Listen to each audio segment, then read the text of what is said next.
It's about bringing in a community and having that experience. The beloved Grand Illusion Theater just closed its doors, and now it's searching for a new home.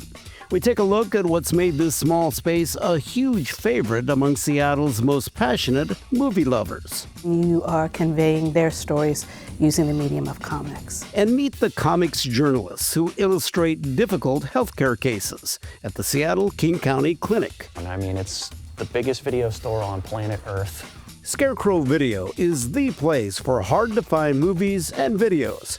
Come with us as we browse their massive catalog and hit rewind on their incredible history. These stories and more next on CityStream.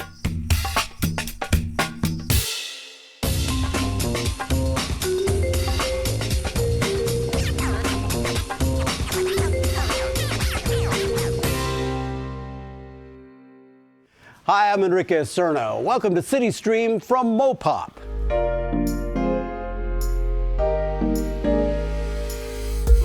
The Museum of Pop Culture, better known as MoPOP, celebrates all things pop culture. Microsoft co-founder Paul Allen launched it in 2000 as the Experience Music Project. Today, MoPOP houses the world's largest collection of Nirvana memorabilia, along with iconic artifacts from Jimi Hendrix, sci-fi, horror, fantasy, TV and film, and much more. Famed architect Frank Gehry designed the bold, funky form structure. You really couldn't miss it if you tried, whether walking by on the Seattle Center campus or riding through it on the monorail. Seattle's oldest independent movie theater, the Grand Illusion, closed its doors in January. For more than 50 years, they've shown everything from the classics to the cult classics. But with no new permanent home, the future of the organization remains uncertain. Producers Drew Hylands and Vanishing Seattle's Cynthia Brothers show us why their loyal employees and fans are not ready to call it lights out just yet.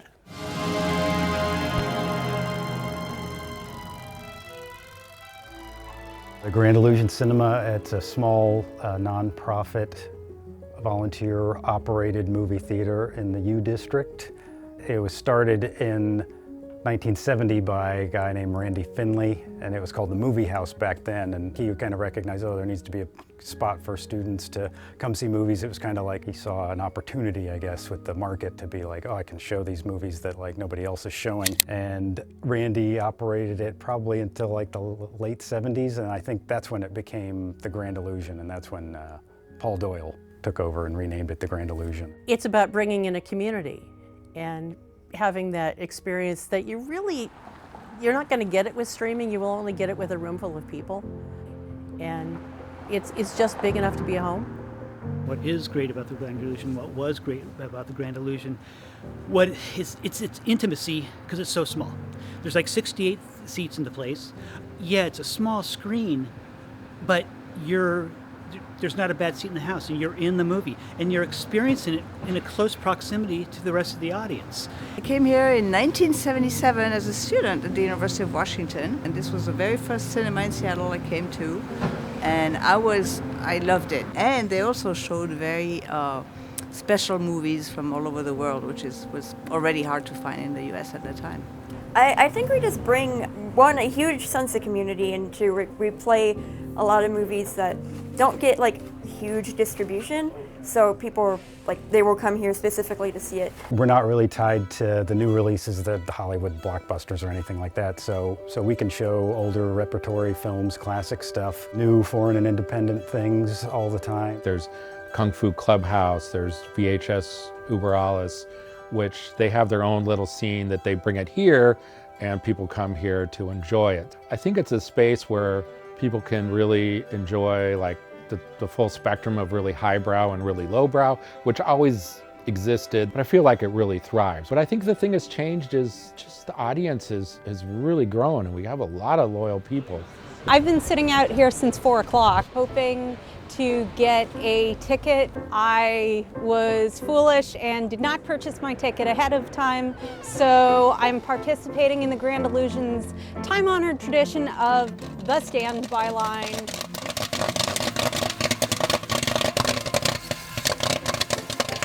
theaters are rare enough, but like a theater like this is really rare. And the staff is amazing. The people I've met, it's just like it's a cool community, and it's just such a nice group of people, and everybody's really passionate about it.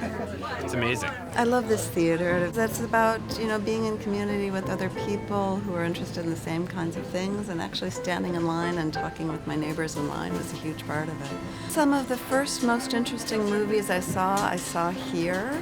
It's right here, it's right in the U District. It's easily accessible by public transit. It's a stone's throw away from UW. It's not shiny and brand new.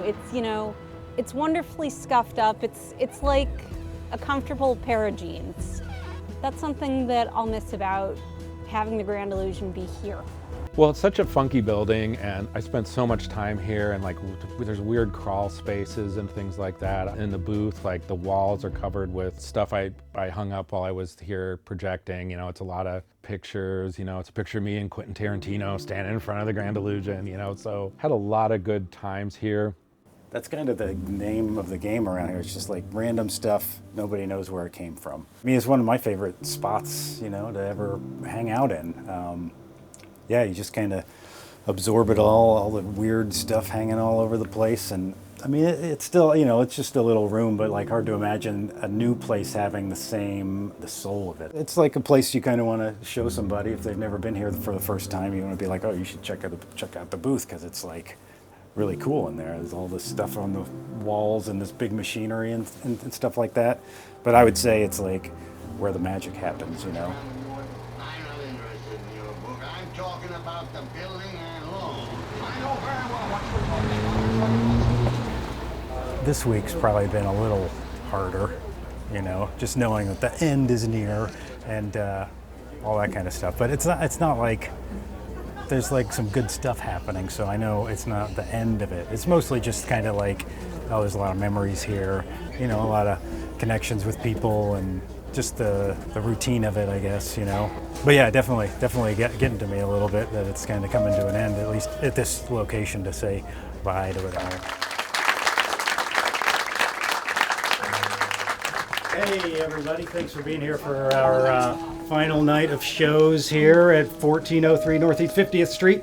It's been a movie theater here for like 54 years, so like you can't really just move into some new spot and be like, oh hey, it's the movie theater again. It's just like you remember it. So whenever we move, a lot of stuff's going to change, but it's still like, it's a shoebox, and there's speakers and a screen and all that, and it's like an immersive experience.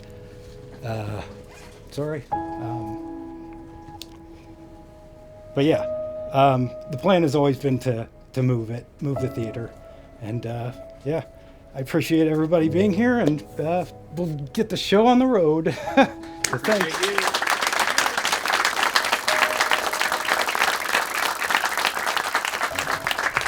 I was born in Seattle. I lived my whole life here. I've watched people die, buildings get knocked down. Everything has its time, and everything has a lifespan, and eventually it goes away, and hopefully people make something, really interesting that happens here. And maybe they don't, and that's what happens.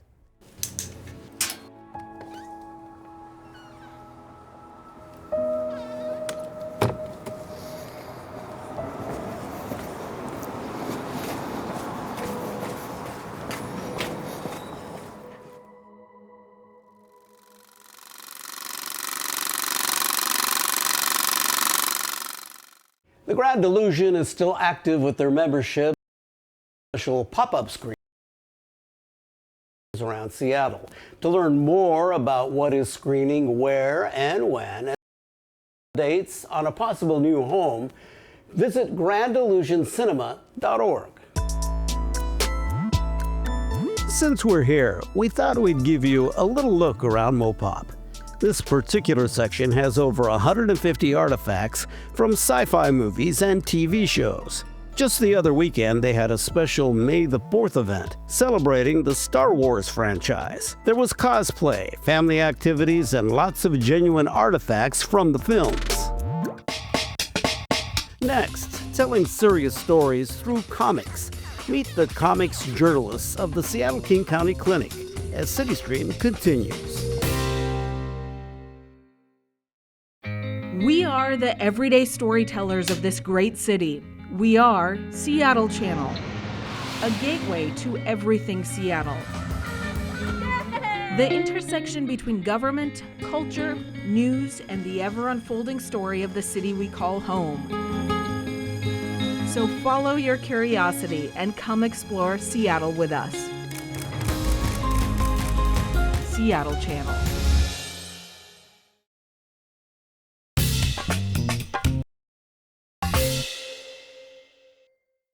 Welcome back to CityStream from MoPOP. Not far from here, the Seattle King County Clinic just wrapped up its 10th year, changing lives by offering free medical and dental care to thousands. In total, providers saw more than 3,300 patients in 4 days, providing more than $10 million worth of services they otherwise could not afford. But behind those numbers are real people, each with a story shaped by inequity and by a healthcare system that too often leaves them behind. Share those deeply personal stories while protecting privacy. Comics journalists have found a powerful way. Producer Randy Ng has more. People who come from all walks of life who need to use the Seattle King County Clinic. They have many different reasons. So we wanted to be able to share their stories as part of the work that we do with the clinic. I'm 37 years old. I work for a small business. They can't afford dental insurance. Comics journalism is using the medium of comics, but in this case, you're talking to people and then do interviews like a newspaper article or for TV, and then you are conveying their stories using the medium of comics. When they share those stories with a comic journalist, these comics, these illustrated stories really have the ability to help better inform people about who's struggling to get care and why they're in this situation. Because a lot of times people jump to conclusions. One of the first conclusions people jump to right now is that people in need are people experiencing homelessness. With Seattle King County Clinic, 95% of our patients are housed. Comics are fun to read. Although it might take you by surprise, you might think you're about to have a laugh, and instead you're like, oh no, this is actually a tragic story. In another hour, I'll have dental surgery, an extraction. Without this clinic, dental is myself and a pair of pliers. I've done it before. It's not fun. The reason why we were doing comics at all is to get people to look at the problems in different ways. I have insurance, but they don't cover more than one a year. These are real people, and they're real people telling their stories in the churn of this system. You can have what you think is good medical insurance until you really put it to use. I've always had eczema my whole life. I saw a dermatologist and they sent me to light therapy, which was very effective in helping my eczema. Anyway, they changed healthcare plans in the middle of me getting these treatments. And I just was like, oh yeah, it's covered. Like I didn't think that would change, you know. Now I know much better. This was me getting all my medical bills in the mail and trying to pretend that they didn't exist because I didn't have the money to pay them. One of the things I really love about comics is that it makes subjects that are hard to talk about or taboo or, you know, difficult for whatever reason, a little bit easier to digest, a little bit easier to consume because it feels a little bit more harmless. I like the comics medium because it's also emotional. We can convey a lot of empathy for what people are going through. We can hear what they're saying. We can also have thought bubbles that express what they're thinking. We can show the humanity in their face and really try and connect to people who are reading it who might have similar experiences. So I really like using that emotional part of the comics medium. Call me Trombone Larry. I moved here after Katrina hit New Orleans. I need a crown or something to cover my broken tooth. He had some damage to his teeth, and because of that, he couldn't get his mouth into the right position to play the trombone. Without that piece of tooth, I can't put the real oomph into the music. If you can't get that, what else you got? For him, it meant that he would be able to go back to work playing music if he could get his teeth fixed. You was somebody I was able to get in touch with afterwards because I wanted him to see the comic strip I drew about him. And he was actually playing music again, and he was really happy about it. You know, that one sticks in my mind. Janet. So she was part of our intermittent parking staff. She would come in when there were certain events. She had some dental needs that were beyond her financial capabilities, and so she was going to come and wait in line for a ticket and try to get dental care. So she came to the clinic on a subsequent day, ended up, I think, getting some crowns. As she was starting to make her way to the exit, somebody stopped her and said, "You look to be somebody who's about an age that may need a mammogram." And so she said, "You know what? My primary care provider has been suggesting this for a really long time. I've been putting it off. I'm going to go do it." And she did. And she told me that they diagnosed her with breast cancer in that mammography exam. You know, here was somebody who was working, but they just couldn't afford it with the type of insurance that they had. Janet continued to work at Seattle Center, and she came back for a number of years as a volunteer because she wanted to pay it forward. Unfortunately, in our 5th year, Janet succumbed to her diagnosis of breast cancer. Part of the responsibility of telling these stories is making sure that we actually do something with them, that we use it as a call to action, to advocate for better access to healthcare services. We've started to include these comics in our final reports, and I ultimately learned I had to hold back these comics because they got so engrossed in looking at these that they wouldn't pay attention to what I was saying. I think that's something that people need to get, is that the clinic as a Band-Aid on the system. These comics are just part of the larger cry for help to see that the people deserve so much better. New comics will be made this year with more patient stories, Tatiana's experiences with medical debt, and the future of healthcare accessibility. To view the current clinic stories, visit seattle.gov/SKC Clinic and scroll down to Stories from Seattle King County Clinic. Let's take a look at another special exhibit here at MoPOP. It's called Asian Comics, Evolution of an Art Form. This immersive experience explores the powerful impact of comics art on global pop culture. It goes far beyond manga and anime. Asian comics art stretches back hundreds of years and spans many regions. This bold art form has influenced everything from politics and fashion to music, video games, and film. Coming up next, we visit the place to find those hard-to-get, out-of-print movies you won't see on any streaming service. We browse the shelves of Scarecrow Video right after this.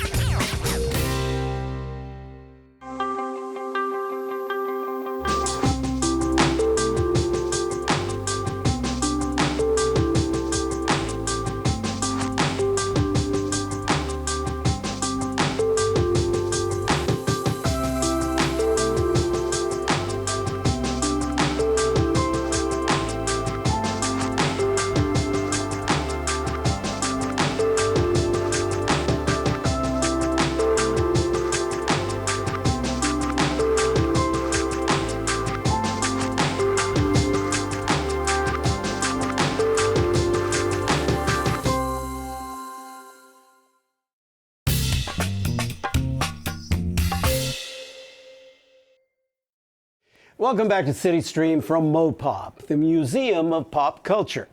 Many of the artifacts here are from well-known movies you can easily find streamed online. But what about those hidden gems you loved and you just can't find anymore? Especially foreign films or the really old ones. Now, I've searched everywhere for one of my favorites, Bigfoot Exorcists, and I haven't found it yet. Well, that's where Scarecrow Video comes in. It might be your best shot. Felix Benel has more.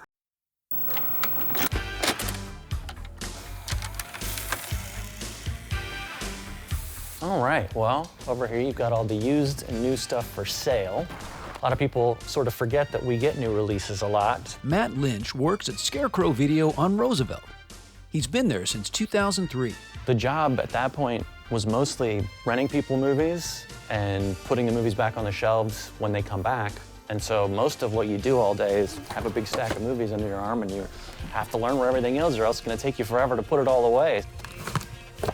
Some of my favorite little esoteric sections are right here. There's blaxploitation, vroom for car chase movies, bikers, rednecks, truckers. I did my job. The store's only been there 10 years longer than Matt. It's like I've been staring at these stacks for 2 decades, and I can still find something I never saw before. It's pretty amazing.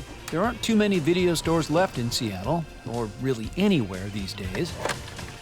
I mean, you know, there are still video stores up and running that have been started, you know, in the meantime, but they're certainly not as big as we are. But Scarecrow is special, and Matt is special too. I know myself pretty well, and I like it here. This is where I belong. Of course, I'm not bright about doing things. One of his favorite movies was Wizard of Oz, and we really liked the character of the Scarecrow because he had lots of heart and no brains. And then it rhymed, Scarecrow video. So we're like, okay, that's it, we're doing it. Rebecca Soriano has spent a lot of time at Scarecrow Video. She's the co-founder of the place, along with George Latsios. George is a really cool guy. Well, I always wanted to have a video store. I always loved movies and such, so dream is to own your own movie theater, you know, and of course it's impossible these days. So the next best thing was a video store. George was my husband, and he and I met in Pennsylvania. He wanted to have a video store, and it was going to be the best video store ever. He explained it to me, and I bought into it, and I said, okay. So I remember when we moved in, this was huge. We didn't have enough tapes to fill it. So the front part of the store was a place to drink coffee. That's interesting. George and Rebecca had a plan to buy a house and work their day jobs for a while until they had enough money saved to open a store. But George couldn't wait that long, so he quit his job. But somehow they found a way to rent a storefront. Before Roosevelt, the first Scarecrow Video was at 65th and Latona. So it was tiny. It was, I don't remember how many square feet, but it wasn't very big. We had 400 movies, approximately, I'm not sure. George was in charge of kind of organizing the videos, and I made the posters. There's still one here, it makes me laugh. The signs, I mean. Anyway, some of these signs I made myself, which is amazing. They're still here. Scarecrow Video was not an overnight success. Rebecca was teaching school and working in the store in the evenings, but the eclectic and growing collection was attracting fans and building a following, like musician Kurt Cobain and film critic Roger Ebert. And one day I got a phone call from somebody, and they were like, Roger Ebert just helped me find a movie in your store. And I'm like, yeah, that's cool, isn't it? It was so awesome. By the early 90s, Scarecrow had outgrown its Latona home. It was time to find someplace bigger. Just having one or a handful of great video stores. And not only in the same town, I want to, you know, scatter them everywhere. Maybe one in Frisco, maybe one in Tokyo, one in London. The new Scarecrow Video was busier than ever. Then tragedy struck. George was diagnosed with an aggressive brain tumor. There were many tough years. George doubled down on working at Scarecrow for as long as his health allowed. Eventually, he went back to his native Greece. The couple divorced, amicably, says Rebecca, and they sold the store. And then, sadly, George passed away. He was the most radical guy I ever knew.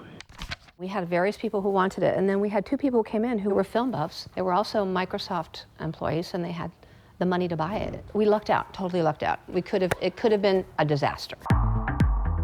Speaking of disasters, besides Scarecrow, have you seen many video stores around lately that still rent video tapes? Rewind! Now, we keep all the videotapes back here. They take up a lot of space. We've built these custom roller shelves to keep them organized. Or have you seen any video stores, period? Thanks to passionate staff and customers, Scarecrow Video has found a way to survive. Thrive, even. You know, I think that Scarecrow is a really interesting jewel in Seattle's crown. I mean, it's the biggest video store on planet Earth. In this city that's become so sort of tech and convenience oriented, it sort of stands as a piece of that DIY spirit that Seattle's built on. Part of that DIY spirit means radically shifting how Scarecrow does business. In fact, they're technically no longer even considered a business. On this live stream fundraiser, we're going to attempt to raise $30,000. Well, we're a nonprofit. We went nonprofit in 2014, so that's a big part of it. That allows us to fundraise, some memberships, things like that. We started a rent by mail program as a pilot program just before COVID, and then when COVID struck, that kept us alive during the lockdown. That's awesome, man. Rebecca hasn't been officially part of Scarecrow for decades, but she still comes back every now and then, which is good because she knows some of the best stories about the place. We used to tease that this whole wing right here was funded by Kurt Cobain and his late fees. But you don't have to be a rock star or a famous film critic to appreciate and be welcomed by Scarecrow Video. There's something here for everyone.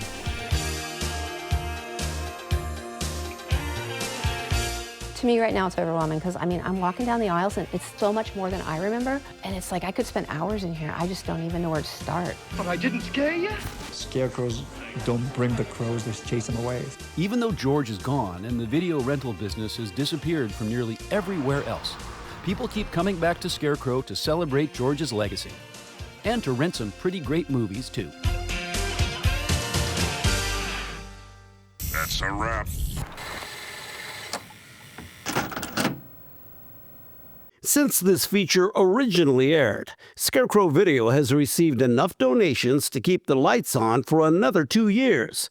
That gives you at least 2 years to go through their 150,000 title library. If you'd like to see what they've got, go to their webpage at scarecrowvideo.org. And yes, Bigfoot Exorcist is in their catalog. That wraps up this edition of CityStream from MoPOP, the Museum of Pop Culture. If you'd like to know more about the museum, their special exhibits and events, as well as this guy, Jason, just go to their website at mopop.org. I'm Enrique Cerna. Thanks for joining us. We'll see you next time.